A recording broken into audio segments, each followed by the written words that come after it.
Di tayangan sebelumnya kita telah menampilkan sejumlah video serangan balik Ukraina dari kedua sisi. Kini kita akan melihat bagaimana pendapat para pejabat dan blogger militer dari kedua belah pihak.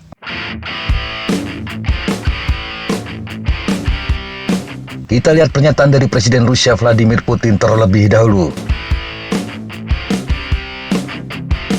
Menanggapi pernyataan wartawan pada Jumat 9 Juni 2023, Putin mengatakan melihat situasi sekarang ini maka aman untuk mengatakan serangan balik Ukraina telah dimulai. Dia tahu kondisi ini karena fakta Angkatan Darat Ukraina telah memanfaatkan cadangan strategisnya. Ini adalah poin pertama saya, kata Putin.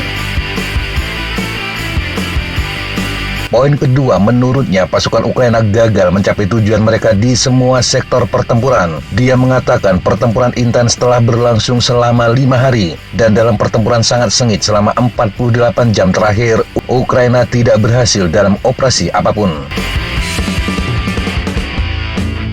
Pasukan Ukraina tambahnya menderita akibat kerugian yang signifikan. Biasanya menurut Putin kerugian berjumlah sekitar 3:1 selama operasi ofensif. Tetapi kali ini kerugian Ukraina jauh lebih tinggi. Dia tidak akan memberikan angka-angka tetapi meyakini angka-angka itu sangat mencolok. Namun Putin tidak dapat mengatakan serangan telah terhenti. Yang bisa dia katakan adalah bahwa upaya serangan balik sejauh ini gagal, tetapi potensi ofensif Ukraina masih ada. Dia percaya kepemimpinan militer Rusia realistis dalam menilai situasi.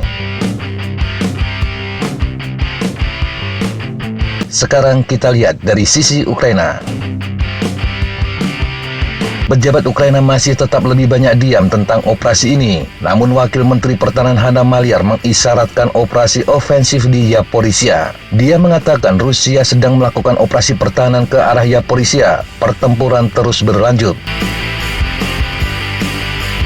Dia menekankan bagian timur zona pertempuran tetap menjadi epicentrum. Dia merujuk pada pertempuran di dalam dan sekitar kota-kota seperti Liman, Bahmut, dan Avdiivka.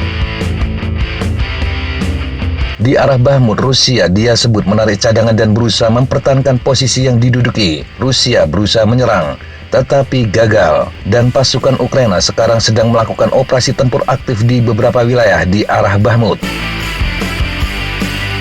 Maliar juga membahas masalah kerugian pertempuran. Menurutnya tidak ada perang tanpa kerugian, dan kerugian paling mengerikan tetapi tidak terhindarkan adalah manusia. Dia juga mengatakan perang saat ini berlangsung dalam 2 dimensi, yakni nyata dan informasional. Mereka tidak kalah sengitnya dalam pertarungan informasi, dan mereka juga memiliki tugas, aturan, dan hukum sendiri. Maliar menambahkan sejauh ini Ukraina sebagian besar menahan diri untuk tidak berbicara tentang apa yang terjadi di dalam serangan balasan. Maliar menjelaskan Rusia sengaja merilis informasi untuk memaksa Ukraina mengungkapkan sebanyak mungkin informasi tentang diri mereka sendiri. Untuk ini, angka yang sangat tinggi dilemparkan dengan harapan bahwa Ukraina akan mulai menyangkal dengan marah dan mengeluarkan beberapa data atau pedoman tidak langsung untuk mereka. Sejauh ini informasi pertempuran masih didominasi oleh Kementerian Pertahanan Rusia dan sejumlah blogger militer. Satu hal yang menjadi jelas adalah bahwa larangan medan perang Rusia dan kemampuan dukungan udara jarak dekat berperan dalam pertarungan ini. Ka-52 aligator Rusia telah menantang situasi kontra udara yang kompleks di sepanjang garis depan. Tidak jelas seberapa luas atau sukses mereka, tetapi mereka jelas merupakan faktor. Hal ini menimbulkan pertanyaan tentang kemampuan anti pesawat jarak pendek Ukraina di garis depan, terutama di daerah pertempuran berisiko tinggi di mana penggunaan sistem portabel menjadi tantangan. Beberapa video yang dirilis Rusia secara jelas menunjukkan kehancuran sejumlah kendaraan lapis baja Ukraina, termasuk tank Leopard 2 dan kendaraan tempur infanteri M2 Bradley. Data yang dirilis oleh pemantau ORIG menyebutkan berdasarkan bukti visual sejauh ini Ukraina telah kehilangan 2 tank Leopard 2 A6, 2 tank T64BV, 2 AMX-10, 11 M2 A2 Bradley, 3 MATV MRIP, 1 BMR-2 pembersih ranjau, dan 2 truk yang tidak diketahui jenisnya. Karena data ini berdasarkan bukti visual, maka jumlah sebenarnya kemungkinan akan lebih besar lagi.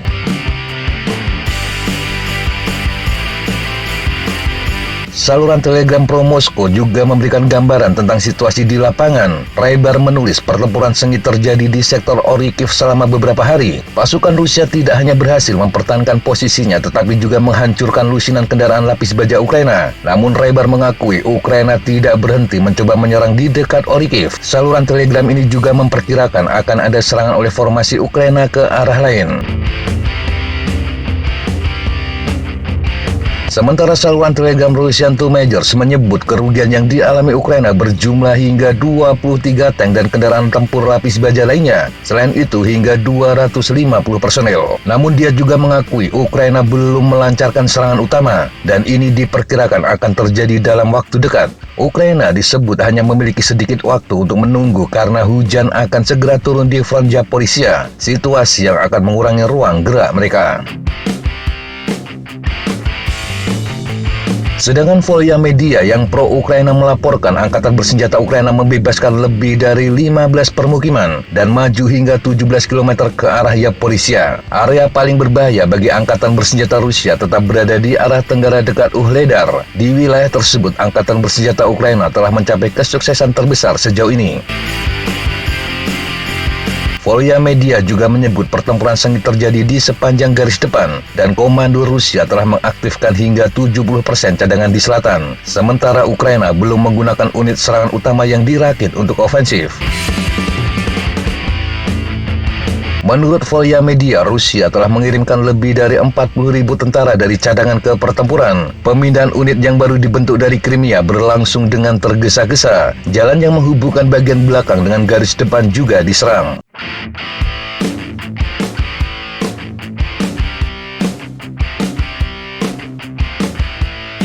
Demikian sahabat Jatapa informasi yang bisa kita sampaikan untuk kesempatan kali ini. Sampai jumpa di kesempatan yang berbeda. Tetap semangat dan jaga kesehatan. Salam Fly Like an Eagle, Fight Like a Falcon.